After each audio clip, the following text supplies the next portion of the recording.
Assalamualaikum warahmatullahi wabarakatuh. Waalaikumsalam warahmatullahi wabarakatuh. Warahmatullahi wabarakatuh. Selamat siang, Bapak Ibu sekalian. Selamat siang. Apa kabar semuanya? Alhamdulillah. Sehat-sehat? Ya. Sehat. Awalnya saya nggak menduga kalau agenda ini akan diikuti oleh banyak orang, banyak guru, bahkan kemudian pimpinan sekolah dan yayasan pendidikan di luar Jawa Timur. Karena awalnya kami menduga ya Edupro itu kan masih baru banget ya, setahun aja belum, kemudian bicara tentang kepemimpinan, apalagi dengan angle sudut diskusi yang agak unik. Sehingga mungkin Bapak Ibu sudah pernah menjadi pimpinan di sekolahnya, atau pernah dicalonkan dan nggak jadi, atau bahkan kemudian sudah jadi pimpinan dan lengser sebentar gitu atau mundur. Apapun pengalaman Anda menjadi pemimpin di lembaga pendidikan, baik di TK, SD, SMP, atau dan seterusnya yang lebih tinggi, mudah-mudahan apa yang kita diskusikan siang hari ini setidaknya bisa menjadi kumpulan refleksi, kumpulan pembelajaran yang bermakna untuk kita melangkah menjadi pemimpin ke depan. Agar yang kita nanti diskusikan dan pelajari menjadi berkah, alangkah baiknya kita mulai dulu dengan berdoa. Berdoa disilakan.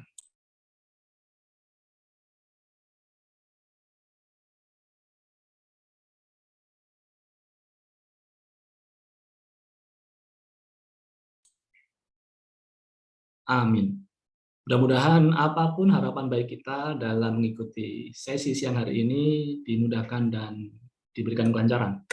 Tentu saja Bapak Ibu, setiap orang pada dasarnya adalah pemimpin, ya minimal untuk dirinya sendiri. Cuman kemudian dalam format struktur organisasi, maka ada orang-orang yang diletakkan di depan daripada yang lainnya. Secara formal kita menyebutnya pemimpin secara resmi. Tapi tentu juga kita temukan ternyata pemimpin bisa juga dari orang-orang yang tanpa jabatan, tanpa titel.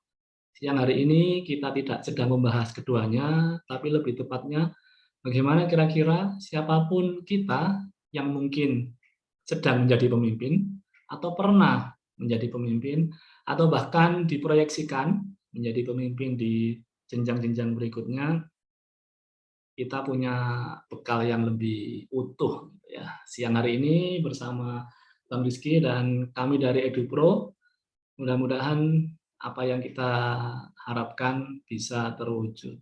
Cuman saya nggak tahu nih, apakah Bapak Ibu sekalian benar-benar sudah hadir di ruangan Zoom ini, karena konon katanya kalau ikut pelatihan itu ada tipe-tipe orang yang datang ikut pelatihan untuk membangun hubungan, cari networking.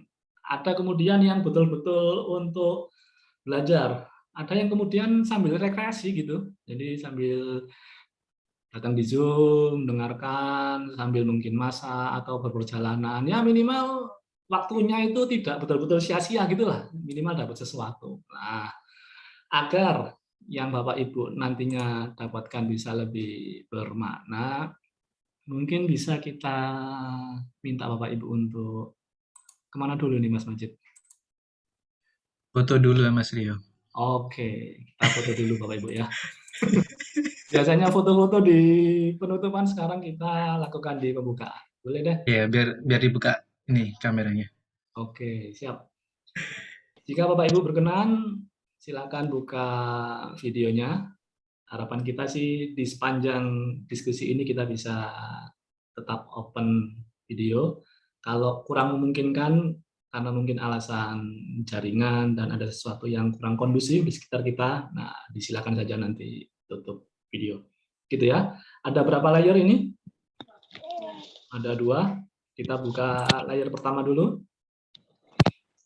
Gayanya adalah, sebentar, pakai tangan kanan, nunjuk, nah logo ini ya. Review HCL. Gokil gini. Oke, hitung ya Mas Rio ya. Baik, Bapak Ibu silakan yang pertama dulu. 1, 2, 3. Oke. Layer kedua. Layar kedua. 1, 2, 3. Oke, terima Oke, terima kasih. kasih. Baik, Bapak Ibu, saya tahu Anda sudah menuliskan harapan mungkin di Google Form, tapi alangkah menariknya jika ada 1-2 orang yang berkenan menyampaikan gitu, ikut acara ini buat apa ya? Jangan-jangan karena disuruh yayasan gitu, atau bahkan kemudian ya minimal di sekolah kita ada yang mewakili gitulah. Siapa ya? Pak Mas Ruhin, mungkin berkenan? Ngapain Pak? Repot-repot siang-siang, Sabtu, libur, nyantai, malah ikut webinar.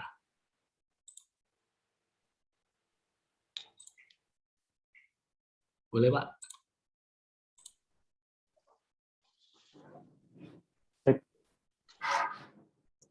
Dengar nih suara saya ya? Jelas. Ya. Kalau saya mengikuti pelatihan atau sesi ini yang pertama mungkin ya tentunya tolabul ilmi ya, mendapatkan ilmu dari para pemateri yang luar biasa yang sudah pertama kali datang di sekolah kami di Aluswa, dan itu luar biasa bagi saya sehingga hari ini semoga saya juga mendapatkan insight yang baru dan semoga ilmu yang nanti akan disampaikan itu bisa diaplikasikan di sekolah kami. Misal itu, Oke, Pak Rio. terima kasih Pak Mas Ruhin. Kita kasih aplaus ya, berputar. Karena ini di dunia maya ya. Sambil saya cek dulu ke Bang Rizky. Bang Rizky, apakah Anda merasa terintimidasi dengan harapan barusan? Itu berat sekali loh Pak. Merasa tersanjung.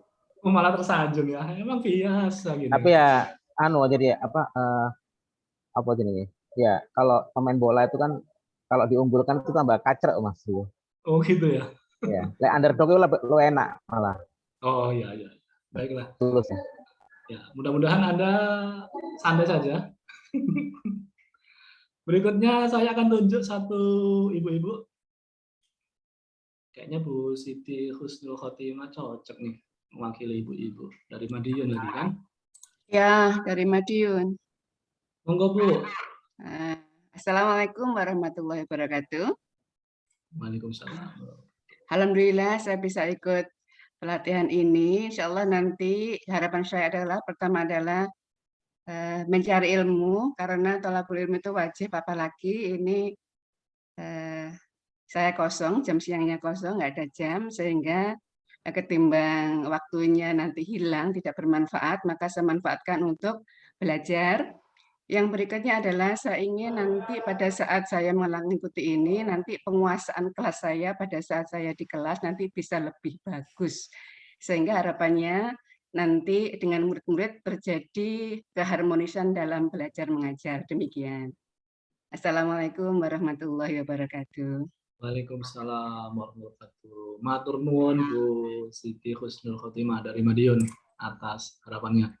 Bapak Ibu sekalian, saatnya kita mulai diskusi dengan Bang Rizky. Bang Rizky ini manajer di EduPro, tapi sebelum menjadi manajer EduPro, beliau lama di pendidikan sejak 2005, diamanahi untuk mendirikan sekolah pasca tsunami Aceh, betul gitu Bang ya?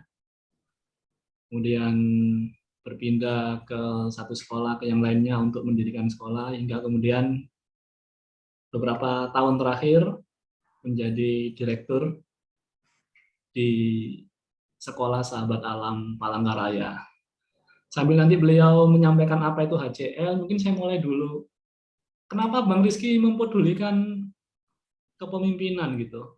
Nggak bisa dah gitu, maksudnya guru terus jadi kepala sekolah aja gitu lah. Nggak perlu diapa-apain, gitu, langsung jadi kepala sekolah gitu Bang. Bisa Mas Rio. Bisa. Ya sama kayak kita disuruh jadi apa aja bisa. Jadi orang tua kita nggak pernah belajar juga bisa ya sambil try and Gitu ya. error gitu. Oh, Cuma trial and masalahnya kan error. ya, cuma masalahnya kan kita akhirnya banyak errornya dibanding trialnya jadi orang tua.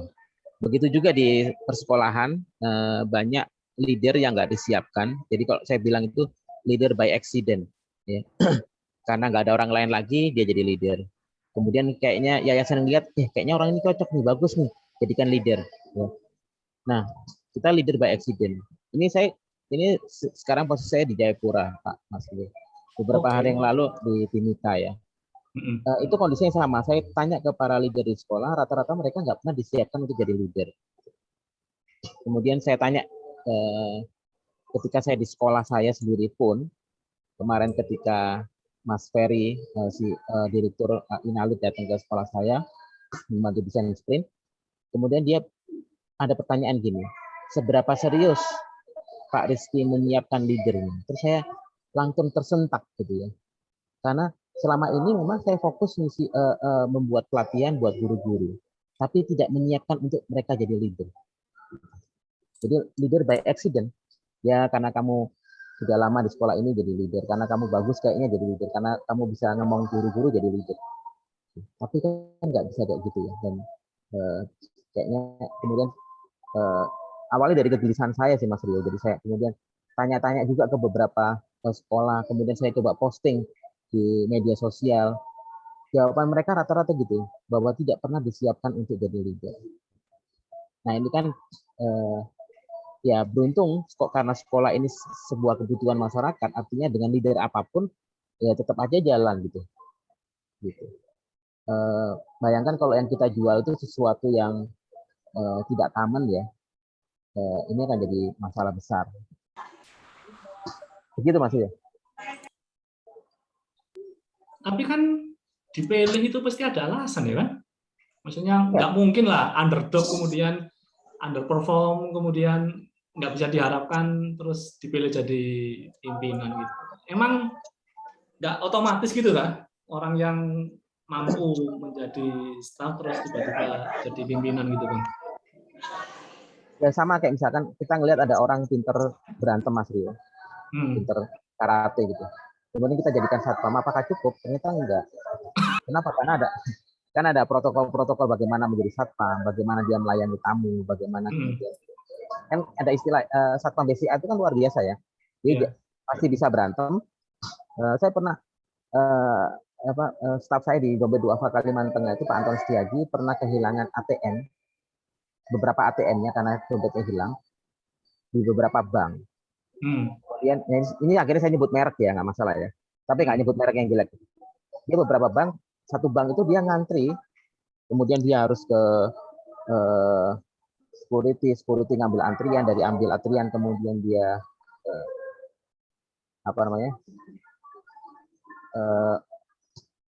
kemudian ke customer service nunggu lama, harus ngambil surat kehilangan dan sebagainya. Kan bertele-tele itu Mas Rio ya. Dan dia membutuhkan waktu untuk ganti ATM itu 2 jam. Nah, dia ke BCA Mas Rio hanya dalam waktu 5 menit. Disapa sama satpamnya, mohon maaf Bapak mau ngapain? ATM saya hilang. Oh silakan, ini mesin ATM, KTP-nya mana, difotokopin sama mereka, masukin data, keluar tuh ATM di mesin. Hanya dalam waktu 5 menit. Gitu. Nah untuk jadi satpam aja itu harus nggak cukup pandai berantem, ada diklatnya dan sebagainya. Nah menjadi leader gitu juga. Saya ngelihat kalau leader, saya pernah mendapatkan ya orang yang melakukan transformasi dari leader yang destruktif kemudian menjadi leader yang lebih konstruktif gitu. Kenapa dia destruktif? Karena dia masih punya energi besar sebagai anak muda, kemudian Sebentar, apakah ini ada freeze di Bang Rizky? Iya. Oke, ya. Sepertinya beliau sedang sekolah dan sebagainya. Destruktif, Mas. Menyakiti orang dan sebagainya. Tapi dia Bang bisa Rizky, jadi leader, sekolahnya kemudian diulangi sedikit ya, tentang cerita anak muda ya. energinya besar. Nah, Energi dari anak muda, itu. Ya 28 tahun, kemudian dia jadikan kepala sekolah, energinya besar, dia aktivis dan sebagainya. Ternyata dia destruktif Mas Rio, banyak orang yang tersakiti dan sebagainya. Sekolahnya berkembang menjadi sekolah yang besar. Nah, kalau kita mau ngelihat di dunia, kita bisa lihat lah, ya. Fir'aun itu leader dan dia hebat, tapi dia destruktif, gitu kan. Kemudian Hitler itu leader dan dia membawa Jerman dari tidak apa-apa menjadi apa-apa, dan dia destruktif. Kemudian Kaisar Jepang tahun 20-30-an itu luar biasa. Bayangkan sebuah negara di Asia bisa menguasai banyak negara di Asia, mengalahkan gabungan negara-negara Eropa dan Amerika di beberapa negara Asia, dan dia artinya pemimpin ini kan mengerikan, Mas ya, kalau tidak dikelola dengan baik. Oke. Jadi Bapak Ibu, tidak otomatis, maka perlu ada diklat, minimal penyiapan gitulah ya, biar tidak tiba-tiba karena Anda jago pukul, terus tiba punya kemampuan menjadi seorang satpam dan pelayan yang baik. Tapi catatannya kan berat ya Bang? Ya, memang berat ya, saya merasa berat. Nah, kemudian anak muda tadi itu kemudian melakukan transformasi, dia belajar banyak tempat dan sebagainya. Dan yang paling kemudian membuat dia berubah adalah ketika dia belajar tentang mengenal siapa dirinya. Oh, diriku seperti ini. Dan dia memahami bahwa ternyata di dunia ini tidak semua orang itu diciptakan seperti dirinya. Jadi ada orang-orang yang nggak bisa, misalkan Mas Rio melihat saya, nggak bisa orang-orang diciptakan seperti saya. Gitu. Karena saya ini kalau ini ada Bu Agustina, nanti Bu Agustina akan membantu saya ya, karena beliau yang akan jadi aktor utama nanti di pelatihan Human Centered Leadership ini. Saya tipe kepribadian model saya itu 10% di dunia, Mas Rio. NT itu 10%. Gitu.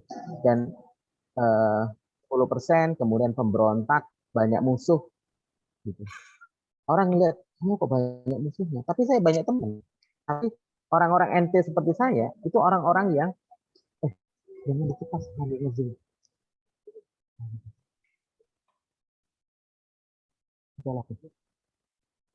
Ya, mohon maaf. Laptop saya dicabut casnya. Saya lagi ngezoom, Pak. Nah, kemudian 10% Mas Rio. Gitu. Banyak musuh, tapi banyak teman, tapi nggak ada teman yang intim. Gitu. Memang orang-orang NT seperti itu. Gitu. Maksudnya teman sampai bersahabat, dekat, dan sebagainya. Curhat nggak bisa. Orang-orang seperti saya curhatin itu susah. Perlu effort gede. Ada orang-orang tertentu yang ya gitu-gitulah. Nah, akhirnya seperti itu. Kurang lebih kayak gitu. Nanti mungkin Bu Ina di beberapa menit terakhir akan menjelaskan itu sehingga ketika teman-teman nanti belajar bersama itu akan dapat lebih utuh. Ini Bu Agustina masuk, insya Allah mungkin bisa bantu. Bu, Pak Rizky, mohon maaf, saya nggak bisa lama-lama. Oke, ya nggak apa-apa Bu Ina. Saya sedang pelatihan ini di Cianjur. Oke, siap ya. Kemarin ya, jadi Bu Agustina hari ini sedang di Cianjur membantu kementerian. Mungkin Bu Ina bisa, ada berapa menit Bu Ina bisa ada waktu? 3 menit boleh? Boleh, 3 menit. 3 Kenapa menit? sih kita perlu kenal diri kita, Bu Ina? Sebelum kita kemudian memimpin. Sebelum kita memimpin ya. Jadi pada dasarnya begini, ketika kita menjadi pemimpin, itu yang kita pimpin adalah manusia. Nah, ada sebagian orang yang lupa akan itu. Yang dia pikir memimpin itu adalah memimpin kerjaan supaya beres, misalnya gitu. Atau memimpin proyek supaya proyeknya jalan. Orang lupa bahwa yang menjalankan proyek itu adalah manusia. Dan manusia-manusia ini perlu disentuh secara manusiawi gitu. Dan kadang-kadang pemimpin itu juga lupa bahwa bahwa dirinya pun adalah manusia gitu ya. Dirinya itu manusia yang kalau dia berinteraksi sama orang lain, maka dia akan mempengaruhi manusia-manusia lain di sekitarnya. Ada pemimpin-pemimpin yang tidak punya kesadaran diri yang cukup tinggi tentang siapa dirinya, sehingga tanpa sadar sebenarnya beliau-beliau ini belum bisa mengelola dirinya. Dan itu akan mempengaruhi bagaimana si pemimpin ini berinteraksi sama orang-orang di sekitarnya. Dia nggak paham siapa dirinya, contoh sederhananya begini. Dia nggak tahu bahwa dia adalah orang yang tidak empatik. dia pikir saya tuh ini kok selalu mempedulikan anak buah saya. Ya, tapi dengan cara yang MJJ Briefing. istilahnya, yang mak jelek-jelek gitu. Jadi peduli gitu ya, tapi pakai gambar-gambar gitu ya. Ini gambar-gambarnya bukan gambar-gambar fisik ya kalau zaman sekarang, tapi gambar-gambar pakai kata-kata gitu yang membuat orang jadi luluh gitu ya. Jadi runtuh gitu ininya. Jadi ada pemimpin-pemimpin yang tidak sadar bahwa ketika anak buahnya tidak perform, itu bisa jadi ada faktor dirinya mempengaruhi proses tersebut. Kenapa? Karena anak buah itu manusia dan beliau sendiri sebagai pemimpin adalah juga manusia gitu. Jadi sisi kemanusiaan dari proses interaksi mengerjakan tugas atau mengerjakan tanggung jawab atau proyek itu kadang-kadang dilupakan. Terutama memang sama ini yang tipe-tipenya kayak Pak Rizky ini ya, Pak Rizky ya. Kadang-kadang lupa nih gitu bahwa ini manusia loh gitu ya, dan jadi mereka mungkin punya cara yang berbeda dalam memandang situasi. Mungkin dia punya cara yang berbeda dalam mengerjakan sebuah tugas. Dia punya cara yang berbeda dalam menentukan prioritas misalnya. Dan sehingga cara kita untuk memotivasi mereka itu bisa jadi berbeda satu orang dengan orang yang lain. Cara kita untuk mendorong mereka mencapai tujuan gitu ya, mencapai satu target tertentu gitu juga bisa jadi berbeda. Itu yang kadang-kadang tidak disadari sih. Itu sebabnya kita perlu belajar sisi kemanusiaan dari sebuah proses kepemimpinan. Ini yang kadang-kadang lupa sih kalau menurut saya. Tadi karena mungkin seorang pemimpin yang hebat tuh dilihat dari mana? Ya lihat aja tuh program-programnya berjalan dengan baik. Jadi yang indikatornya itu indikator program, ketercapaian program yang kayak gitu kan ya, ketercapaian Besarnya, tumbuhnya organisasi lebih besar. Tumbuhnya gitu. Organisasi misalnya gitu. Oh ya, tadinya cabangnya cuman 1, sekarang cabangnya jadi 5. Wah, itu berarti pemimpinnya keren, padahal belum tentu. Ini cabangnya 5, terus pada bertumbangan orang-orang misalnya ya.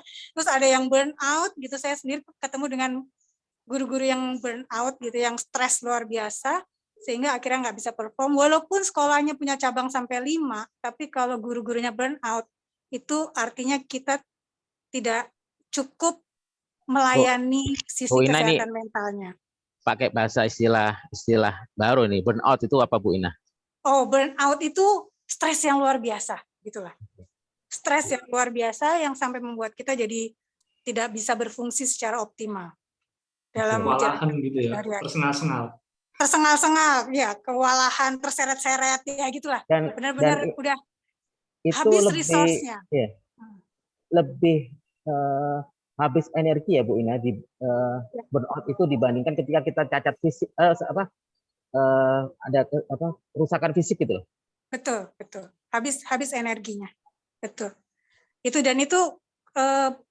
sekarang gini, kalau kita ingin anak-anak murid di sekolah kita jadi orang-orang yang bahagia, yang sehat mental, bagaimana itu bisa dicapai kalau guru-gurunya nggak sehat mental?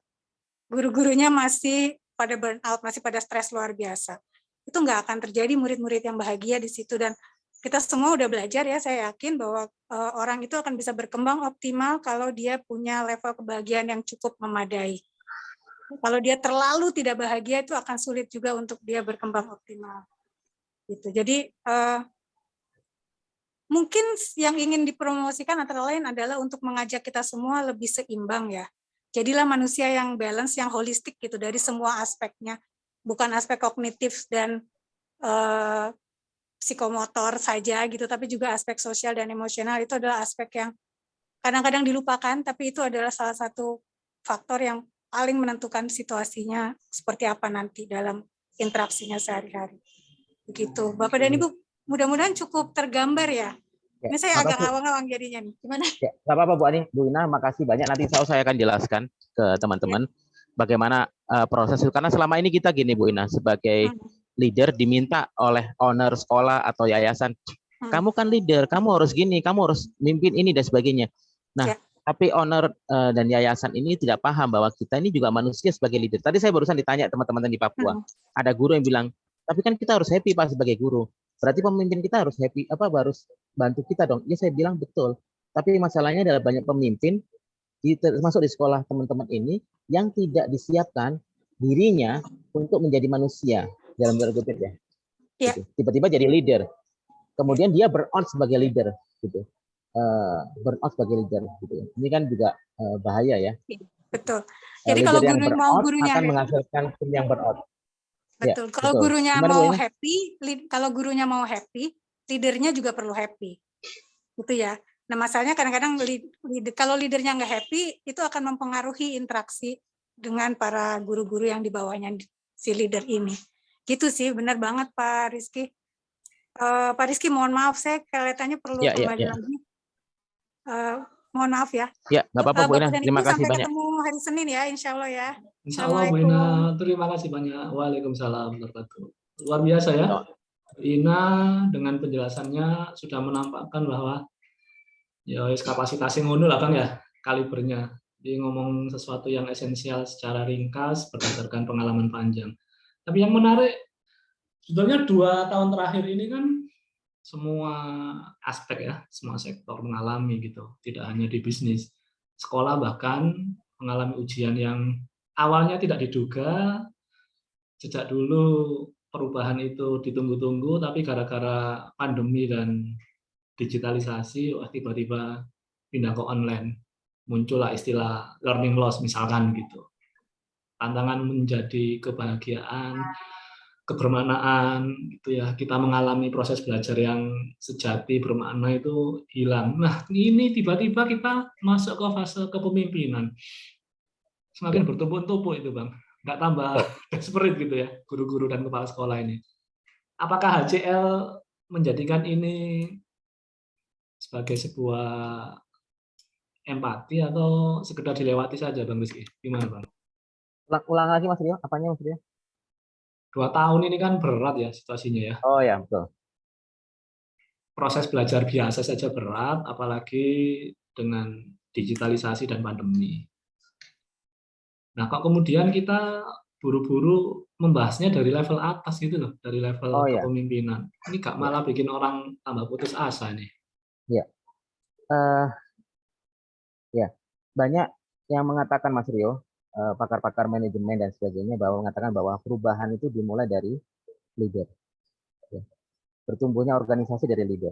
Ya. Perubahan itu dari leader. Jadi, artinya kalau kita mau tumbuh organisasinya, maka leader harus diperbaiki, dibenahi. Ketika kita mau tim kita solid, bergerak bersama-sama, maka leader harus diperbaiki. Kalau kita mau nambah kecepatan organisasi kita, leader harus dibenahi. Nggak ada pilihan lain. Nah, kesalahan kita adalah, termasuk saya, kesalahan saya di sekolah adalah, saya nyiapin guru, pelatihan guru-gurunya berkembang baik dan sebagainya. Mereka paham tentang ini dan sebagainya, tapi leader nggak disiapin. Apa yang terjadi? Ya sulit kita untuk bergerak cepat bersama itu. Karena masing-masing punya kendala dan kita nggak tahu kendala itu. Dan meskipun saya cukup beruntung ya mendapatkan beberapa kali pelatihan dari Bu Ina, gitu ya. Kemudian saya terapkan di sekolah, tapi itu nggak utuh ya. Karena nggak sporadis Mas Rio, tidak terstruktur, sporadis. Oh kayaknya ini dan sebagainya. Padahal kan ketika kita mau merubah budaya itu kan harusnya terstruktur dan kemudian kurikulum harus jelas, tidak sporadis. Gitu. Mungkin saya bisa share screen Mas Rio. Kita boleh. Termasuk kenapa kemudian memilihnya dari personal leadership dulu gitu, Bang? Ini unik sekali ya. Nih, HCL. Ya, boleh. Saya mulai dari sini Mas Rio.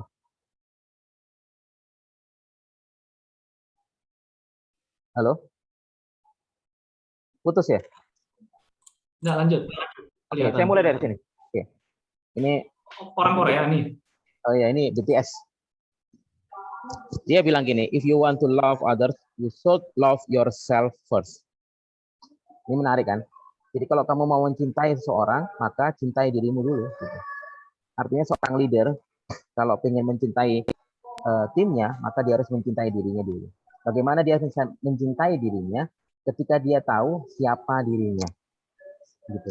Baik, kok kayaknya gampang pada orang semua sayang dengan diri. Enggak. Ada beberapa orang yang merasa nggak puas dengan dirinya, merasa gagal, merasa bukan ayah yang baik, merasa bukan guru yang baik, merasa pemimpin yang gagal. Gitu. Saya beberapa kali menghadapi kayak gitu.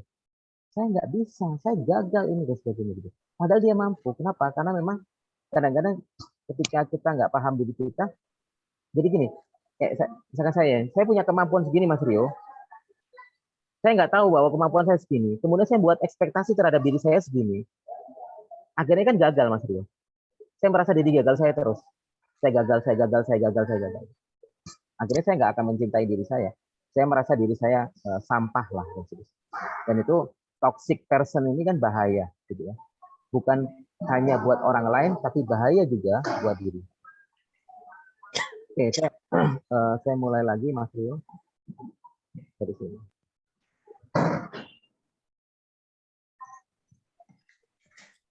Ini sudah PPT-nya full Mas Rio atau? Oke, full. Nah, saya gini, kenapa kalimatnya gini ya, human centered leadership gitu. Ini kan turunan dari human centered education ya. Human centered leadership seperti yang Bu Ina bilang bahwa pemimpin itu bukan hanya masalah menyelesaikan tugas gitu ya. Tapi pemimpin adalah bagaimana mengolah orang dengan macam keragam. Itu pemimpin. Ya.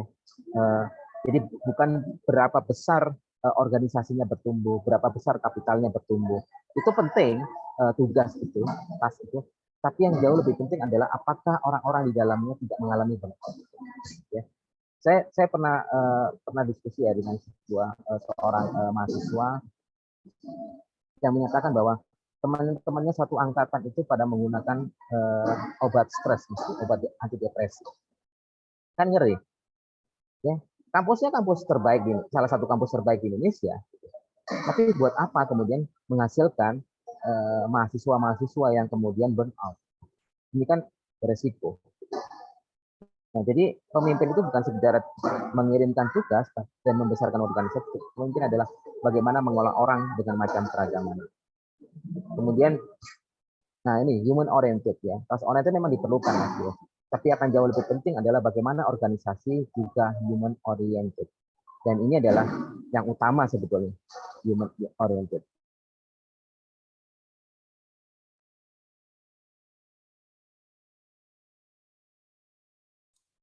Oke, barusan Bang Rizky bahas tentang human oriented.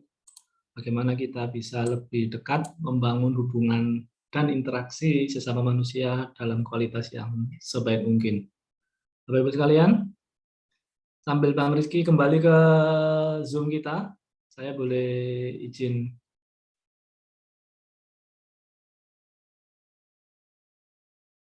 Bapak Ibu, putus ya? Putus barusan. Ya, nyambung lagi nih. Oke, silakan. Ya. Ya ini survei Mas Rio dilakukan oleh EduPro, meskipun ini bukan survei yang ilmiah ya. Artinya ini hanya survei dilakukan ke beberapa sekolah via telepon, ditanya bagaimana dan sebagainya. Rata-rata sebagian sekolah di Indonesia itu tidak menyiapkan leadernya. Saya sebut leader by accident. Ya. Kayaknya orang ini bagus nih. Kayaknya Mas Rio bagus nih jadikan leader. Kayaknya Rizky bagus nih jadikan leader. Kayaknya ini bagus nih jadikan leader. Pak. Sebentar, ada suara berisik ya? Ya, nggak apa-apa ya. Ini sekitar saya masih ada bersih-bersih kegiatan. Nggak apa-apa, Bang. Lanjut. Pemimpin yang tidak benar-benar dipersiapkan untuk menjadi seorang pemimpin. Ini leader by accident. Ada orang bilang leader itu dilahirkan, Pak. Ya, dilahirkan, tapi leader juga diciptakan. Artinya orang yang dilahirkan sebagai leader itu kemudian dikelola kemampuannya untuk menjadi leader yang baik. Saya tadi Hitler itu adalah leader yang dia born to be leader, dia lahir sebagai leader memang. Tapi kemudian tidak dikelola dengan baik, dia destruktif. Nah, kadang-kadang kita menghitung pertumbuhan organisasi tanpa kita ngukur berapa banyak orang yang burnout seperti yang Bu Ina tadi bilang. Nah, ini ibaratnya kayak gini Mas Rio, seorang samurai ya. Ibarat seorang samurai, pemimpin sekolah tidak dibekali pedang untuk memimpin. Ya, akhirnya dia cari alat sendiri, dia menggunakan alat apa aja, dia nggak tahu caranya dan sebagainya. Dia jago memang samurai, tapi dia nggak dibekali, tidak diajarin caranya bagaimana menggunakan pedang dan sebagainya. Sehingga dia memimpin hanya berdasarkan pengalaman dulu, bagaimana dia dulu dipimpin. Dulu saya dibentak-bentak agar saya bekerja, maka saya sekarang membentak-bentak orang. Dulu saya di pressure agar tugas ini berjalan. Karena gini Mas Rio, leader by task itu ya, leader yang berdasarkan tugas-tugas yang orientasinya task oriented itu keren Mas Rio, bertumbuh dan sebagainya gitu ya. Tapi dalam sisi kita kan manusia dan sekolah itu adalah lembaga kemanusiaan saya bilang. Ketika kemudian itu pressure itu dan sebagainya terjadi, maka yang terjadi ya burnout. Ya. Nah, kurangnya tools membuat kacamata seorang kemudian pemimpin menjadi terlalu sempit. Jadi dia memahami tugas ini bisa selesai ketika saya melakukan pressure. Gitu. Padahal tugas bisa selesai tanpa melakukan pressure. Bisa jadi tugasnya dikurangin, bisa jadi dialihkan ke orang lain, bisa jadi ditanya dia yang mampu dari sekian tugas itu yang mana dan sebagainya. Gitu. Atau bisa jadi kita tingkatkan kompetensi dia sebelum diberi tugas, gitu. Nah, gitu ya, Mas Rio. Nah, fakta menunjukkan bahwa perubahan organisasi dan inovasi tergantung bagaimana seorang pemimpin memimpin tim dan organisasinya. Nah, ini tadi Mas Rio tanya, kenapa harus leader duluan? Karena ini faktanya. Kita nggak bisa merubah organisasi ketika leadernya tidak mau berubah.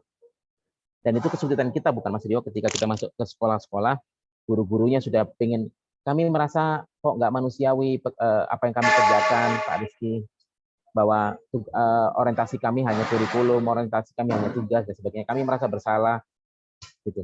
Tapi ketika pemimpinnya hanya orientasinya adalah berapa jumlah murid yang dia dapat hari ini, dia nggak peduli apakah itu benar atau salah, secara manusia, maka yang terjadi adalah tidak ada perubahan.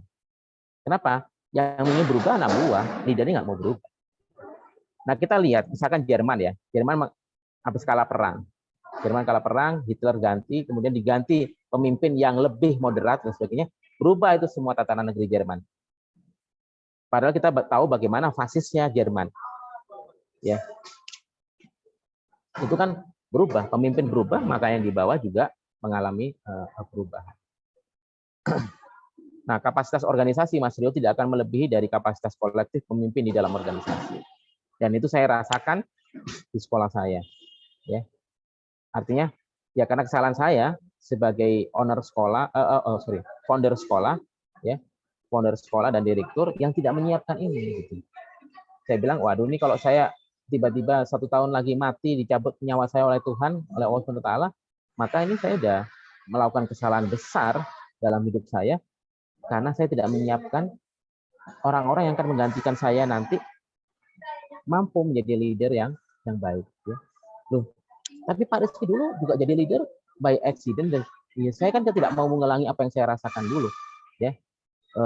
Berjibaku, mengalami kesalahan, ini dan sebagainya. Misalkan saya bisa mengalami transformasi dalam waktu 15 tahun, kenapa tidak memperpendek proses transformasi itu menjadi 10 tahun buat teman-teman yang lain satu, dan menjadi 5 tahun buat teman yang lain. Dengan apa? Dengan pengetahuan tentunya. Kemudian, jika kita merasa organisasi kita seperti ini, stagnan, tidak bertumbuh, sulit berinovasi, hanya menyelesaikan masalah dari waktu ke waktu. Jadi gini, saya pernah diskusi ya dengan sebuah sekolah. Tahun ini Mas Rio, masalahnya dibahas A. Tahun depan, masalahnya dibahas A. Tahun depannya lagi, masalahnya dibahas A lagi. Selama 5 tahun yang dibahas A. Berarti kan sekolah ini sebetulnya tidak diberi kemampuan untuk mengelola sesuatu yang lebih dari yang itu. Kan gitu ya logikanya ya. Karena yang lama aja dia nggak bisa selesaikan. Itu aja bahasnya. Itu lagi dibahas. Itu lagi dibahas. Kenapa kita nggak ganti topik itu dianggap selesai? Dan kita nganggap selesai. Dan bukan dianggap saja, tapi itu ya betul-betul tuntas selesai ya. Iya, tuntas selesai. Kenapa nggak bisa selesai 5 tahun? Berarti kan ada masalah. Kenapa? Leadernya. Sekali lagi. Nah, bisa jadi kenapa? Karena kita belum menyiapkan pemimpin di organisasi kita sebagai pemimpin, Mas. Ini masalah utama. Oke. Dan saya coba. jeda sebentar, Bang. Ya, oke. Jadi tadi saya dibisiki oleh tim admin sambil kita ingin tahu apakah Bapak Ibu ada yang sudah ingin bertanya begitu. Boleh sambil ajukan diri boleh klik di reaction itu ada raise hand seperti ini, jadi nanti saya bisa lihat. Termasuk juga saya bisa turunkan siapa. Dan bagi yang mungkin agak merasa private gitu ya, boleh tuliskan chat, boleh ajukan pertanyaannya dengan chat ke Japri ke saya, bukan ke WA ya, tapi di chat Zoom ini. Baik Bapak Ibu, sambil kita ada pertanyaan, sambil juga Bapak Ibu boleh masuk ke menti.com. Linknya ada di situ. Mohon izin nanti Bapak Ibu langsung klik dan menuju ke beberapa pertanyaan yang sepertinya nyambung sekali dengan yang tadi disampaikan oleh Bang Rizky. Sekolah tidak benar-benar menyiapkan calon pemimpinnya. Oke. Silakan Bapak Ibu diklik sambil kita menuju ke sana. Nanti kami coba bagikan hasilnya seperti apa. Bro Majid, apakah dirimu sedang standby? Share ya, Pak Rio. Belum. Bentar, saya share dulu tampilannya. Ada 4 pertanyaan Bapak Ibu.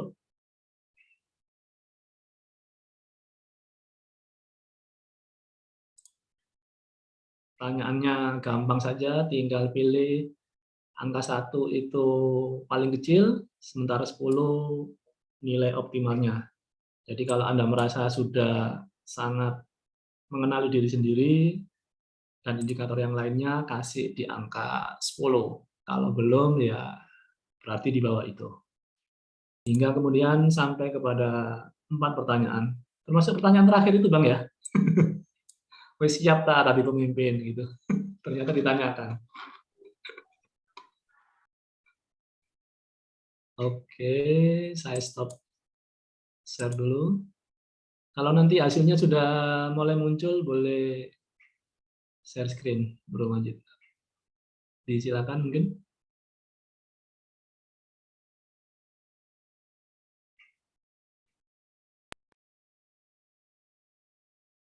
Sudah ada berapa orang yang menjawab? 12 orang menjawab, 13. Oke, secara rata-rata di angka 6 dan 7 Bang Rizky. 13 orang dari berapa orang di Zoom kita sekarang? Dari 40 orang. Kita tunggu sampai kira-kira lebih dari separuh ya. Minimal berarti 20 orang nih respondennya. Seberapa mampu Anda mengenali kekuatan diri sendiri? Masih di angka 6,8 dalam skala 10. Mengenali kekurangan diri 6,6. Mengerti jenis-jenis emosi, mengenali regulasi emosi, mengenali nama-nama emosi, kapan waktunya marah dan dendam. Masa ono gitu ya. Ada tak pemimpin yang dendam gitu Bang Rizky? Mungkin aja ya, ada ya? Ada, Mas. Ada. Ada ya? Jadi kalau orang Jawa bilang ngecing. Oh ngeceng, ngetek gitu ya? Ada. Mencari-cari kesalahan Ya satu pokoknya ya pihak. ngetek, ya cari-cari ya kesalahan dan sebagainya. Gitu. Terakhir pertanyaannya lumayan gokil. Ditanyakan ternyata ya, beneran. Seberapa siap Anda siap jadi pemimpin? Di 6,4. Responden ada 24. Bang Rizky mau kasih review dulu terhadap angka-angka ini? Ya, ya ini sih Mas, memang wajar ya, karena kondisinya memang kayak gini. Saya merasakan seperti itu ketika belum belajar ya tentang kebutuhan dasar manusia, belum belajar tentang tahapan perkembangan Erikson dan sebagainya gitu ya, tentang personal diri lah gitu ya. Tapi ketika sekarang tahu, saya merasa meningkat banget ya. Mungkin kalau saya ditanya berapa skalanya, mungkin saya 8 sampai 9. Gitu. Oke. Ya, jadi terima kasih Bro Majid. Saya kalau saya ditanya apakah saya orang empatik, tidak. Saya sulit untuk berempati gitu. Dan itu tipe kepribadian seperti saya. Tapi kan ada levelnya Mas Rio. Bahwa tipe empati saya segini. Jadi orang nanti artinya tim saya harus memahami bahwa saya tidak bisa empatik seperti ini. Nah, ini kan harusnya saling memahami ya, gitu. Gitu. Bukan kemudian orang seperti saya dipaksa untuk bersikap empatik seperti gini, nggak bisa. Posisi saya segini, gitu. Misalkan saya kasih contoh Mas Rio, Pak Irwan Rinaldi ya. Pak Irwan Rinaldi itu orang yang sangat empatik, ya. Empatik banget. Misalkan saya naik mobil nih sama beliau sama istri saya waktu itu ya. Saya naik mobil, saya udah di dalam mobil. Pak Irwan itu masih di luar, nunggu beberapa orang, termasuk istri saya, untuk masuk mobil. Jadi dia bukain pintu, dia tutupin pintu. Dan buat saya biasa aja. Malu nggak saya? Saya nggak malu. Harusnya kan saya malu ya. Yeah. Setelah di rumah istri saya bilang, coba, bisa nggak kamu itu? Iya ya, tapi saya nggak bisa. Ketika saya memaksakan itu, saya dibuat-buat gitu ya. Dibuat-buat gitu. Ya tapi saya harus belajar menaikkan level empatik saya. Tapi bersikap empatik seperti Pak Irwan nggak bisa. Karena tipe kepribadian saya berbeda. Nah, kalau di organisasi kita saling memahami itu kan enak jadinya Mas Tio ya. Bukan memaksakan, kamu harusnya kayak gini, kamu harusnya kayak gini dong, saya kan kayak gini gitu. Susah ya. Saling memahami itu bukan meminta orang lain memahami kita, tapi adalah bagaimana kita memahami orang lain. Nah itulah human center leadership Mas Rio. Apa kita lanjut Mas Rio, PowerPoint? Boleh. Semakin menarik ceritanya ya. Ya. Nah, fakta berikutnya sebagian besar organisasi dan lembaga-lembaga pelatihan menyiapkan pemimpin dengan pelatihan-pelatihan seperti ini. Masalahnya pertama tadi kan pemimpin nggak disiapkan sebagai pemimpin organisasi Mas Rio ya. Kemudian ada lembaga-lembaga pelatihan. Saya ngelihat beberapa lembaga pelatihan di kelas sekolah itu saya kumpulin materi-materi, saya lihat brosur-brosur mereka dan saya pernah ikut beberapa pelatihan mereka. Rata-rata ini yang dikerjakan. Kamu harus jadi pemimpin yang agile. Kamu harus pintar komunikasi. Kamu harus bisa menyelesaikan masalah administrasi sekolah karena nanti berhadapan dengan dinas pendidikan. Terus kamu harus menumbuhkan organisasi. Ini nggak salah Mas Rio. Ini nggak salah. Tapi ini seorang samurai yang lihai menggunakan pedangnya karena samurai tersebut telah mampu mengendalikan dirinya. Gitu Mas Rio. Jadi masalah yang tadi ini Mas Rio, yang di 4 ini akan selesai masalahnya dengan baik, dengan cepat ketika seorang leader sudah mampu mengendalikan dirinya seperti ya. Jadi tadi masalah itu kan senjatanya pedang ini Mas Rio ya dari samurai ini. Makanya kenapa kalau kita ngelihat film-film Karate Kid, apa macam-macam itu semua yang dilatih adalah bagaimana dia mengelola dirinya, ya, menahan emosi, menyerang itu ketika tidak dengan emosi, tapi dengan emosi yang sangat rendah dan sebagainya. Kenapa?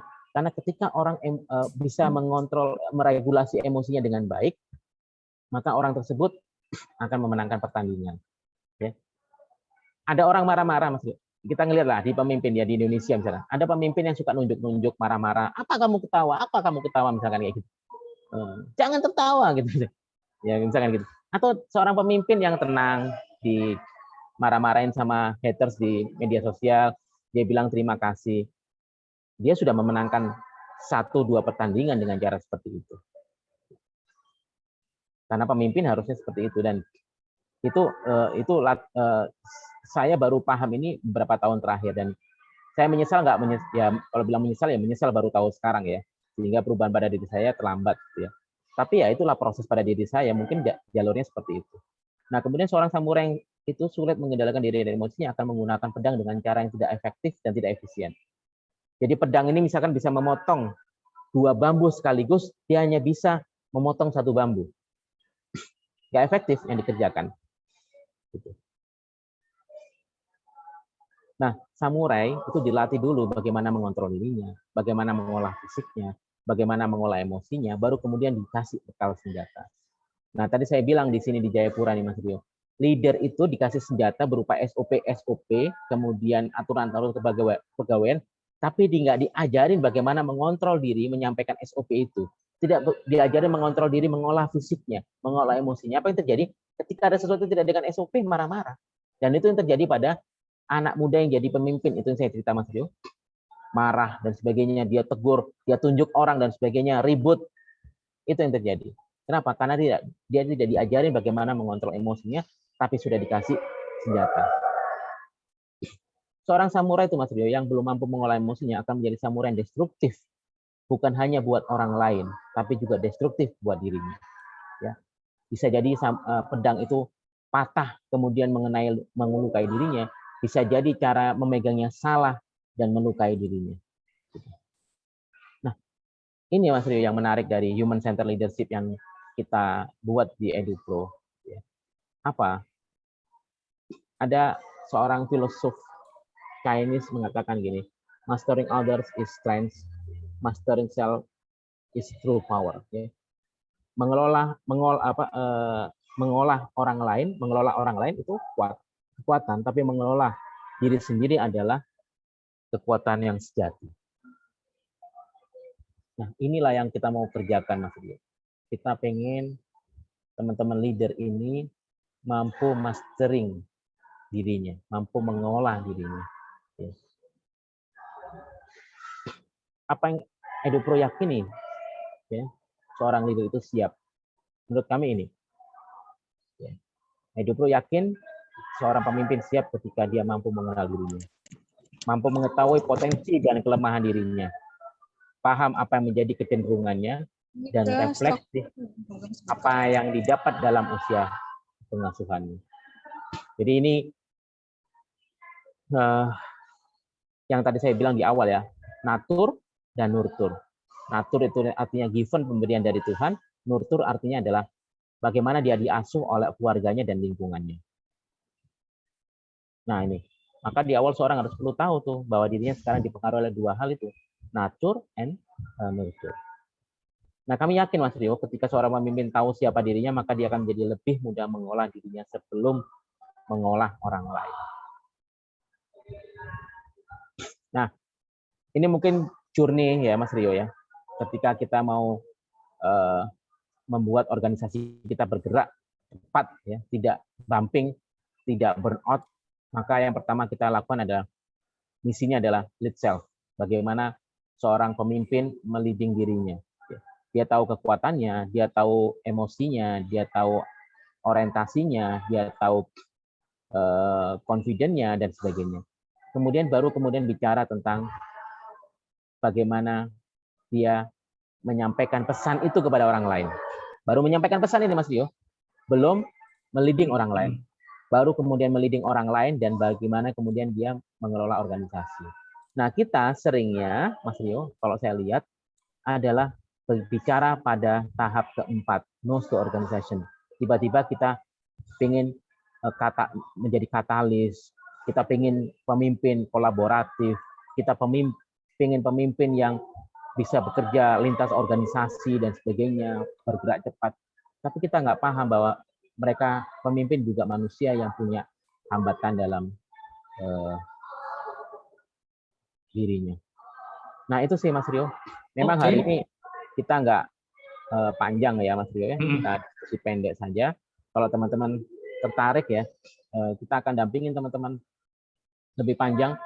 Kalau di EduPro nanti kita akan bikin 3 seri Mas Rio, pelatihan human centered leadership. Dari pertama personal leadership, kemudian yang kedua itu kok saya jadi lupa nih. Apa Mas? Influencing others. Ya, influencing others. Dan yang ketiga adalah agile leader. 3. Jadi ya baiknya dari mana Pak Rizky? Baiknya memang dari yang pertama, personal leader. Gitu. Jadi kita adalah pemimpin ya buat diri kita sendiri dulu. Kalau kita nggak bisa mimpin diri kita, nggak bisa kontrol diri kita, ya sulit kita akan mengontrol orang lain. Nah itulah gambaran human center leadership Mas Rio. Dan ini adalah persembahan dari EduPro ya untuk Indonesia. Dan alhamdulillah kita peserta ini dari Sumatera, Kalimantan, Jawa, Nusa Tenggara yang belum ada nih. Iya. Sehingga sampai kemudian ke Papua. Ya. Dan seperti yang di survei yang dilakukan oleh EduPro ya, secara sederhana itu, inilah kendala sebetulnya di organisasi sekolah ya. Beberapa kali saya ngobrol dengan para kepala sekolah, pemimpin sekolah itu, termasuk di sekolah saya adalah gimana caranya. Dan kita pengennya pokoknya kamu harus menyelesaikan ini. Iya, gimana caranya? pokoknya gini gitu. Ini kan kita menjerumuskan orang ya, kemudian membuat orang mengalami burnout yang seperti Bu Ina sampaikan tadi. Begitu. Oke, terima kasih Bang Rizky. 60 menit Bapak Ibu bersama Pak Rizky dan tadi juga ada Bu Ina. Mudah-mudahan membuat Anda semakin yakin bahwa masih ada masa depan kepemimpinan yang lebih baik. Karena kalau tadi kata Bang Rizky dengan cerita temannya itu, dia bertransformasi. Mungkin seseorang butuh 15 tahun bagi Bang Rizky, tapi karena niatan kami adalah membekali lebih awal, berangkat dari pondasi yang kokoh, yaitu memberesi diri sendiri, agar kalau memberesi orang lain lebih layak gitulah ya, lebih mudah menuntaskan organisasi ini. Bapak Ibu, kita masuk ke 10-15 menit terakhir untuk diskusi. Dan sekedar informasi, di background virtual kita ini, yang mana nih? Yang ini ya. Bagi Bapak Ibu yang mungkin belum terhubung dan tersambung dalam kegiatan besok Senin, seri pertama dalam rangkaian Human Centered Leadership itu, bisa masuk ke s.id daftar HCL. Betul begitu ya Mas Majid? Oke. s.id daftar HCL. Daftarnya kecil, HCL-nya besar. Sudah ada yang angkat tangan ini dari Adi SDIT Merauke. Jika berkenan, boleh langsung start video. Silakan Pak Adi.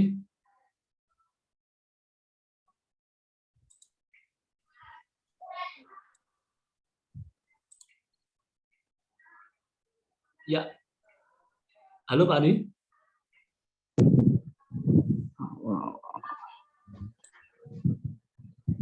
Ya. Apakah ya kedengaran? Terdengar Pak Adi. Ya. Assalamualaikum warahmatullahi wabarakatuh.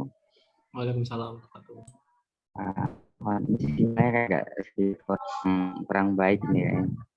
Ya, Pak Rizky Tajudin ya. Ini mau bertanya, tadi sempat menjelaskan kaitan dengan apa ya tadi? Kalau temannya tadi sebelum semuanya masuk ke mobil gitu kan, beliau mempersiapkan semuanya masuk kemudian ditutup gitu kan. Nah ini kan semacam dua kutub yang berbeda itu kan. Saya dua orang dalam satu organisasi gitu kan. Tolong pahami saya, memang saya seperti ini gitu kan. Kemudian yang di sana juga saya akan berusaha memahami kamu dengan keadaan kamu seperti itu. Nah ini kan kadang konektivitasnya kurang tuh kan. Kadang ada orang yang lebih egosentris kayak tolong pahami saya, tapi beliau tidak bisa memahami orang lain seperti itu. Nah, apakah untuk ini perlu dibuatkan standar gitu kan?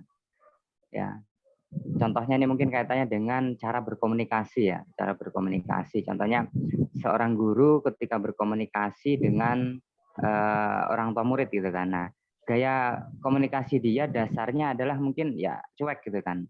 Sementara penerimaan orang tua murid kan beda-beda gitu kan. Nah, apakah kita perlu membuat sebuah standar gitu kan? Contohnya mungkin di bank ataupun mungkin satpam BCA atau satpam BNI yang lebih kemarin sempat trending gitu kan. Ya mungkin seperti itu Pak. Syukran atas waktunya. Assalamualaikum warahmatullahi wabarakatuh. Waalaikumsalam warahmatullahi wabarakatuh. Pak Adi, dari pertanyaannya kira-kira ini orang yang analitik Bang, suka dengan ukuran dan standar. Ya. Itu kalau pakai MBTI ada tipologinya itu. Cuman pertanyaannya menarik karena berupaya untuk ya agar kita bisa berkompromi gitulah, gimana enaknya ya. Standarnya seberapa? Gimana Bang Rizky? Jadi gini, kalau saya ngeliat standar gini Mas Rio. Kan semua kita berkehidupan sosial itu ada standar ya. Misalkan gini, ketika bicara itu harus melihat mata orang lain. Itu kan standar ya. Gitu. Norma umum. Buat orang seperti saya yang ada ADD, attention deficit disorder, dan kemudian tipe kepribadian saya NT dan sebagainya itu, maka untuk menatap mata orang lain itu adalah sesuatu yang berat dan itu latihan. Gitu. Nah makanya saya akan berusaha untuk seperti itu kepada orang yang belum kenal dengan saya, Mas Rio. Agar saya merasa nanti kalau enggak tersinggung. Tapi apa yang saya kerjakan ini effortnya gede banget, Mas Rio. usaha yang saya lakukan gede. Gitu. Nah, tapi ketika dengan orang-orang saya sudah kenal, maka dia akan memahami bahwa saya akan sulit kayak gitu. Maka orang lain akan paham bahwa Pak Rizky nggak akan bisa 100% seperti itu. Nah, dan kita kan kalau berinteraksi dengan orang lain kan nggak lama, dengan orang ini kan nggak lama Mas Rio ya. Gitu. Atau bisa jadi misalkan gini, saya bukan tipe orang yang empatik, ya. Maka tempat saya harusnya tidak di tempat-tempat sebagai konselor, misalkan kayak gitu, ya. Atau di konselor tapi yang nggak terlalu dalam, misalkan kayak gitu. Karena orang seperti saya perlu effort gede untuk menjadi itu. Nah, ketika seorang leader itu tahu nanti ini, dia nggak akan gini, dia akan lihat gini, oke, guru punya standar yang hampir sama semua. Tapi ketika ada kondisi-kondisi tertentu butuh seperti ini, maka jangan guru ini yang suruh maju. Pasti nggak empatik dia. Pendekatannya berbeda. Kasih orang yang lain, yang lebih ini, dan seterusnya. Nah, itulah dinamika di ini ya. Nah, kalau hanya soalnya gini, kalau hanya kita tetapkan standar aja Mas Rio, maka sekolah kita jadinya seperti robot. Gitu. Orang menjalankan sesuatu hanya berdasarkan instruksi, orang menjalankan sesuatu hanya berdasarkan SOP. Nah, kita ini bukan industri ya. Kalau di industri, SOP yang ketat itu diperlukan, tapi di sebuah sekolah SOP yang ketat itu tidak terlalu diperlukan. Kenapa? Karena kita human. Kita mendidik human di situ. Yang kita harus memahami bahwa ada orang lain yang berbeda, murid yang berbeda, orang tua yang berbeda, guru yang berbeda. Dan disitulah diciptakan inklusivitas harusnya. Berbeda ketika kita ngomong di pabrik. Bahkan pun sekarang kalau kita ngomongin di negara-negara Eropa seperti Finlandia dan sebagainya, itu kan sudah mulai memahami bahwa orang punya diferensiasi yang berbeda, bahwa orang-orang kayak gini jangan ditempatkan di posisi seperti ini karena dia akan keluar energi yang cukup besar. Gitu. Nah, itu gambarannya Mas Rio. Oke, begitu Pak Adi. Mungkin ada balikan dari Pak Adi atau cukup? Insya Allah cukup sih. Mungkin nanti untuk beberapa hari ke depan akan lebih sama-sama didalami lah. Oh baik, siap. Baik. Sampai berjumpa di kelasnya personal leadership, Pak Adi, di mana yang saya bayangkan sih memang kita akan lebih kenal kepada diri sendiri gitu ya. Mungkin juga kaget, ternyata saya begini ya. Oke, makasih banyak Pak Adi. Yang lainnya silakan Bapak Ibu, siapa berikutnya? Sekedar informasi, Bapak Ibu bisa masuk ke website eduproindonesia.id. Nanti di sana ada menu katalog Human Centered Leadership. Semua informasi ya, bisa Bapak Ibu kunjungi di sana. Gimana ketika kita sudah saling mengenal dan sebagainya, itu kita seperti anyaman Mas Rio, saling menyatukan gitu. Misalkan gini, apakah kita perlu bikin standar agar orang bisa jadi orator semua ketika bicara seperti orasi gitu? Mungkin nggak Mas Rio? Tidak mungkin. Ada orang-orang seperti Bung Karno yang orator, tapi ada orang-orang seperti Bung Hatta yang nggak seperti itu. Dia bicaranya di belakang meja, ya kan, nggak terlalu nampak, gitu kan. Kemudian bicaranya nggak seperti orator, dia terstruktur dan sebagainya, karena dia seorang akademisi dan sebagainya, lebih cool dan sebagainya, gitu. Nah, ini kan luar biasa ya ikatannya, gitu. Apakah kemudian kita bikin standar aja semua seperti Soekarno atau semua seperti Soeharto? Wah, itu kayak di Korea Utara jadinya nanti, gitu. Mengerikan gitu ya. Nah, itu gambaran sih. Meskipun standar-standar umum sebagai manusia, berhubungan sosial itu tetap akan ada. Ya, oke. Kita tidak hendak menyeragamkan sehingga seperti persawahan gitu, tapi kita ingin melestarikan keunikan setiap orang seperti kita punya hutan gitu Bang ya. Betul. Hutan yang bisa menumbuhkan apapun jenis dan potensinya. Silakan Bapak Ibu sekalian, pertanyaan selanjutnya. Terutama bagi Bapak Ibu yang mungkin masih ragu, segera putuskan untuk bergabung di kelas besok Senin. Karena sudah segera kita mulai dan kayaknya kursinya tinggal 5 peserta saja ini. Jadi kalau nggak daftar masih nunggu lama lagi ya. Batch berikutnya. Kalau tidak ada, saya akan ajukan pertanyaan. Baik. Kira-kira gitu, setelah selesai batch 1 untuk personal leadership, masa depan seperti apa Bang yang mungkin berbeda bagi peserta HCL yang personal leadership ini? Dia akan lebih apa gitu Ya, gara-gara kenal dirinya? lebih inklusif Mas Rio. Kok bisa? Lebih, iya, karena ketika dia kenal dirinya, dia akan memahami. Kenal dirinya itu kan setelah ditunjukkan oleh Bu Ina nanti berbagai macam kondisi ya. Oh, saya kayak gini. Akhirnya dia paham, oh iya, ada orang kayak lain, ya, ada orang bernama Rio yang cara berpikirnya berbeda dengan saya, gitu. Ya contoh di EduPro nih Mas Rio. Ketika kemarin kita disuruh menyusun program Human Center Education di Timika, kemudian itu kan dari pertanyaan dari apa namanya, dari Timika ya, dari pengurus yayasan yang dosen dan sebagainya yang selalu terukur itu ukurannya bagaimana dan sebagainya. Dan saya bukan orang yang seperti itu dan itu stres lah buat saya. Kemudian saya dibantu tuh datang pertolongan dari Allah Subhanahu wa taala ya mengirimkan seorang, ya. Ada malaikat bernamanya Abdul Majid gitu ya. Membantu saya di itu gitu. Kemudian Mas Majid waktu itu ngasih tugas ke saya, Mas Rizky, ini tolong diukur ya. Saya sudah bantu Excel-nya, Mas Rizky tinggal ngasih nilainya berapa. 2 minggu Mas Rio nggak jalan, termasuk tugas-tugas lain yang lain saya nggak jalan, stuck gitu. Kenapa? Karena saya perlu energi besar mengerjakan itu.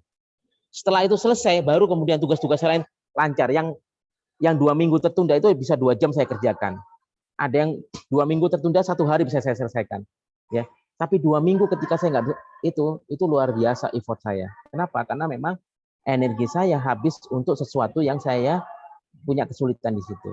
Nah, akhirnya saya memahami dan ketika kita yakin ya Allah memberikan orang-orang yang berbeda di lingkungan kita. Ya, saya di sekolah Sahabat Alam itu punya orang-orang yang berbeda ya.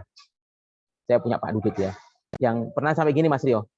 Saya itu sempat tahun berapa itu saya gini, ini Pak bagus kerjakan, minggu depannya lagi gitu, meledak-ledak kan saya. Terus Pak Dudut bilang saya, Pak Rizky bisa nggak Pak Rizky ditahan dulu idenya, karena yang kemarin ini yang bulan lalu kita belum kerjakan karena masih bingung mau diapakan. Oh iya Pak, ya gitu. Saya kenapa? Kalau orang seperti saya memang kayak gitu. Tapi ketika kita punya orang yang merajut ya Mas Rio, kemudian orang itu yang kemudian menghentikan kita. Tapi di sisi lain saya juga memberikan challenge kepada Pak Dudut ya untuk berlari dengan cara model seperti saya sedikit lah gitu ya. Gitu. Nah, akhirnya rajutan itu kita memahami bahwa ini tugas siapa, ini siapa dan sebagainya. Gitu. Nah, itu kan sesuatu yang indah ya gitu. Ada orang-orang yang tidak detail di sekolah, ada orang-orang yang detail, itu yang membantu gitu. Saya orangnya tidak detail, nanti ada orang yang detail yang membantu. Orang-orang yang eksplosif, ada orang yang tidak eksplosif. Dan itu di tim itu sangat membantu ketika kita ada semua orang di dalam itu. Bayangkan kalau semua tim kita sama seperti saya. Yang terjadi adalah peperangan, ya kan? Dan seterusnya. Ya, orang seperti saya ini, NT ini 10% dari populasi. Dan banyak musuh yang tadi saya bilang, tapi banyak teman, ya. Banyak orang sering tersinggung Mas Rio. Sampai kakak saya itu pernah bilang, dia tersinggung loh sama kamu. Bagian mana yang saya bikin tersinggung? Ini. Saya tidak merasa, tapi orang itu tersinggung gitu.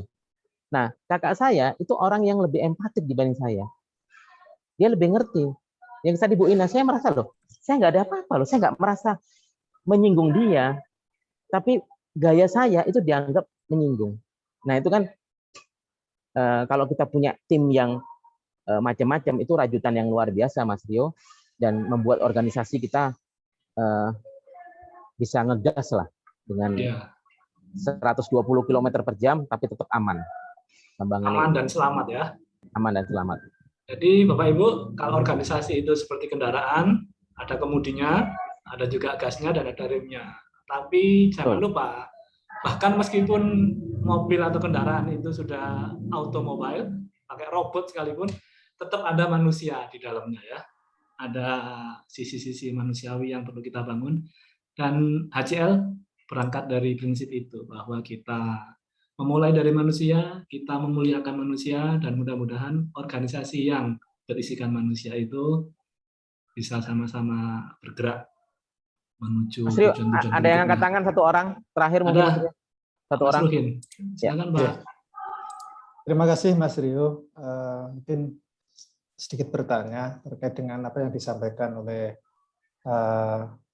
Pak Tajudin tadi, Pak Rizky tadi, sama pertanyaan yang sebelumnya. Dari pelatihan ini atau nanti materi-materi akan disampaikan, apakah mengarah kepada mengenali tipikal seorang pemimpin yang introvert dan ekstrovert?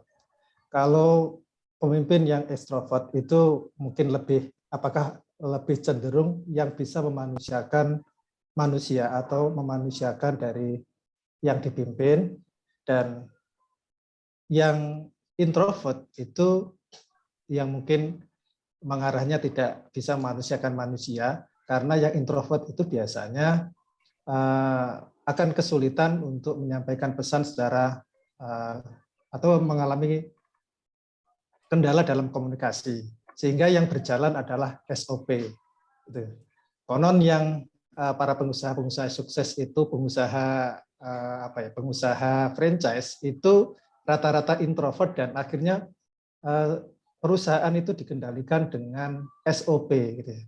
Dan apakah ukuran kesuksesan bagi pemimpin itu apa gitu ya? Itu mungkin pertanyaannya Pak Rizky. Terima kasih. Terima kasih Pak Mas Ruhin. Waalaikumsalam warahmatullahi wabarakatuh. Ya, apakah mengenal ya? Kita akan mengenali Pak di 4 pertemuan itu tentang tipe kepribadian kita sebagai manusia ya. Ada extrovert, introvert, thinking, intuiting, kemudian macam-macam, ada 16 tipe kepribadian, ada 4 temperamen ya. Gitu. Nah, mungkin saya akan garis bawahi ini adalah stigma yang salah. Orang menganggap introvert itu negatif, extrovert positif. Padahal tidak. Introvert dan extrovert itu sesuatu pemberian dari Tuhan. Seperti tangan kanan dan tangan kiri, ada yang kidal, ada yang kadal. Kiri dari lahir dan ada kadal, kanan dari lahir. Apakah orang kidal itu buruk? Enggak. Apakah orang yang tangan kanan itu baik? Enggak juga. Masing-masing punya kelebihan dan kekurangan. Ekstrovert dan introvert itu pemberian yang Tuhan berikan kepada kita. Ya, nanti mungkin akan dibahas lebih dalam di hari Senin atau di hari tanggal 2 di beberapa pertemuan dengan Bu Ina ya. Jadi orang ekstrovert akan memanusiakan orang dengan cara ekstrovert. Gitu Mas Rio. Orang introvert akan memanusiakan orang dengan cara introvert. Masing-masing punya caranya dalam memanusiakan orang. Masing-masing punya kebutuhan bagaimana untuk diapresiasi. Gitu. Orang ekstrovert perlu apresiasi yang verbal banget agar dia merasa dia diapresiasi. Tapi orang introvert tidak terlalu seperti itu, sudah cukup. Ketika pendapatnya digunakan itu sudah cukup. Ya.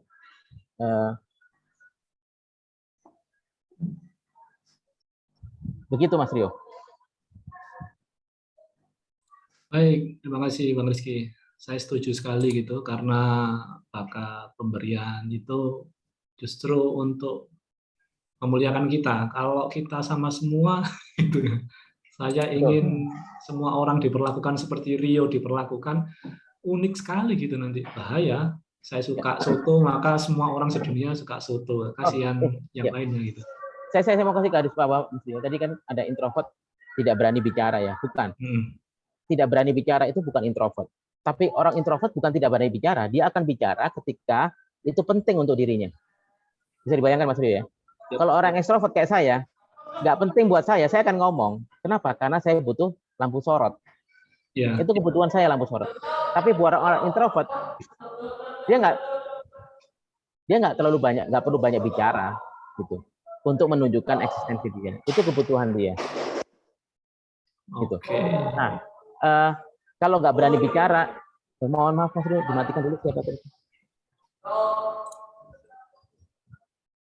Oke, lanjut. Ya. Di tempat Anda mungkin. Ya. Jadi kalau nggak berani bicara itu bukan introvert Mas Rio, tapi cemas. Oh, anxiety. Anxiety. Cemas. Kenapa cemas? Karena dia punya. Nah, itu akan dibahas di teori perkembangan Erikson. Kenapa orang cemas? Harusnya gini, contoh istri saya tuh dulu orang menganggap dia introvert. Semua orang anggap, kenapa diem, nggak banyak omong dan sebagainya. Nah, setelah saya pulang pelatihan dengan Bu Ina, kemudian kita cerita, kemudian dia juga kuliah di spesialis jiwa kan, dia kira memahami, aku bukan introvert, aku ekstrovert yang cemas. Kebayang Mas Rio ya? Aku adalah ekstrovert yang cemas. Apa yang terjadi? Dia harusnya bicara, dia pengen bicara, dia pengen dapat lampu sorot, tapi dia cemas untuk bicara. Kebayang Mas Rio ya? Sehingga dia nggak bicara. Nah, itulah bedanya antara introvert dan kecemasan. Nah, itu nanti akan dibahas di 8 stage of human development dari Erikson. Kemudian kita juga akan belajar tentang emotional mastery, bagaimana kita mengelola diri kita, dan purpose in life. Ini yang penting banget Mas Rio. Bagaimana kita kemudian membuat purpose, membuat jalur hidup kita itu seperti apa. Gitu. Saya merasa banyak berterima kasih ya kepada Bu Ina itu ya, dan sebetulnya sudah lama pengen mengajak Bu Ina kolaborasi untuk membantu pelatihan saya gitu ya. Tapi ya saya kenal Bu Ina 2016 dan ini sekarang tahun 2020 ya, 6 tahun, dan ini nggak sengaja Mas Rio ketemunya. Ketika saya ikut pelatihan bersama Bu Ina, bersama psikolog lain, Bu Ina jadi peserta gitu. Oh, ada Bu Ina nih, akhirnya kita chatting, dapat nomornya dan sebagainya, dan kemudian kita bikin kerjasama seperti sekarang ini.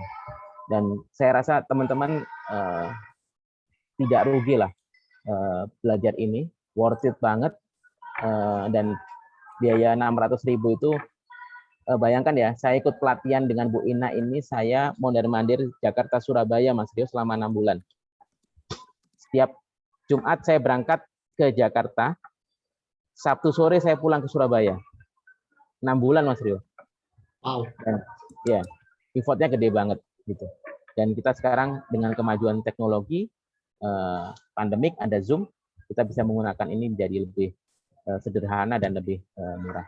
Nah, itu dari saya Mas Rio. Oke, terima kasih banyak Bang Rizky, terima kasih banyak Bapak Ibu. Tepuk tangan untuk diskusi dan kehangatan belajar kita. Luar biasa.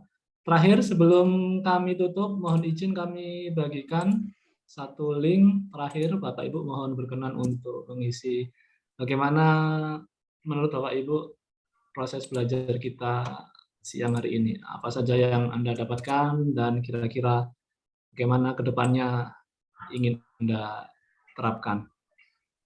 Bapak Ibu boleh masuk ke menti yang ada di chat Zoom tersebut.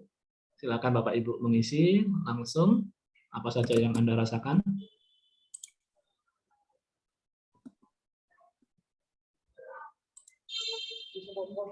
Boleh sambil dibantu dibagikan kembali teman-teman.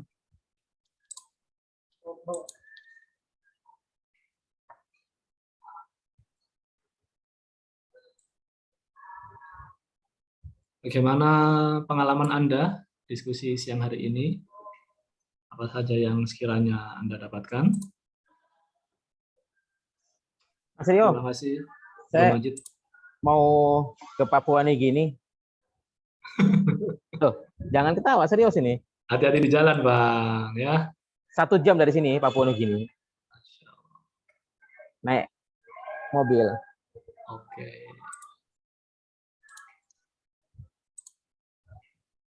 Jadi, tapi saya lupa nggak bawa paspor, jadi paling di perbatasan aja. Gitu ya. Iya. Nomor 2, apa yang akan Anda tindak lanjuti setelah mengikuti kegiatan siang hari ini? Bro Majid boleh tampilkan hasilnya jika sudah ada data-data yang masuk. Terima kasih banyak Bapak Ibu atas kehadiran, partisipasi, termasuk rasa penasaran Bapak Ibu, sehingga telah menyediakan waktu untuk kita sama-sama diskusi. Sambil saya coba bacakan apa saja yang sudah Bapak Ibu alami, hal-hal positif yang sekiranya bisa menjadi penyemangat kita untuk terus belajar. Semakin penasaran, terima kasih, kekuatan yang luar biasa, betul, dimulai dari diri sendiri, sebagai orang yang mampu mengendalikan diri sendiri, karena kita perlu membuat diri kita menerima, setuju, dan patuh pada keputusan pribadi. Semakin penasaran dengan materi-materi berikutnya, mudah-mudahan semakin yakin untuk berjumpa hari Senin besok, insya Allah ya. Seru, ada spoiler untuk memahami diri dan orang lain terkait kepemimpinan. Sampai jumpa Senin besok, insya Allah. Ingin memperbaiki untuk menjadi lebih baik. 9 orang dari 40-an responden yang hadir siang hari ini. Untuk tindakan selanjutnya mungkin bisa dibukakan, Bro Majid. Anda habis ini mau ngapain ya?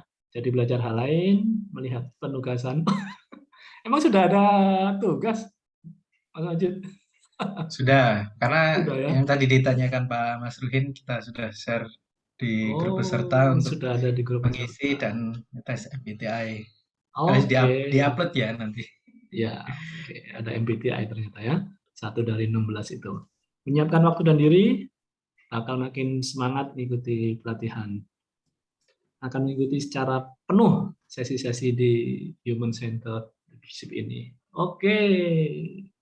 Terima kasih banyak Bapak Ibu atas kebersamaan kita, atas partisipasinya. Kalau ada hal-hal yang baik, tentu saja itu atas ilham, insight yang diturunkan dari Allah, Tuhan semesta yang memberikan ilmu kepada kita semuanya. Kalau ada hal yang kurang, boleh disampaikan ke kami, tapi yang pasti kami sangat bergembira, dan tentu saja kegembiraan kami akan semakin besar ketika Bapak Ibu putuskan besok Senin kita berjumpa kembali dalam HCL, kelas pertama, batch pertama personal leadership.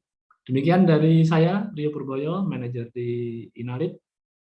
Semoga perjumpaan kita akan terus tersambung di kesempatan-kesempatan berikutnya. Terima kasih banyak. Assalamualaikum warahmatullahi wabarakatuh. Waalaikumsalam warahmatullahi wabarakatuh.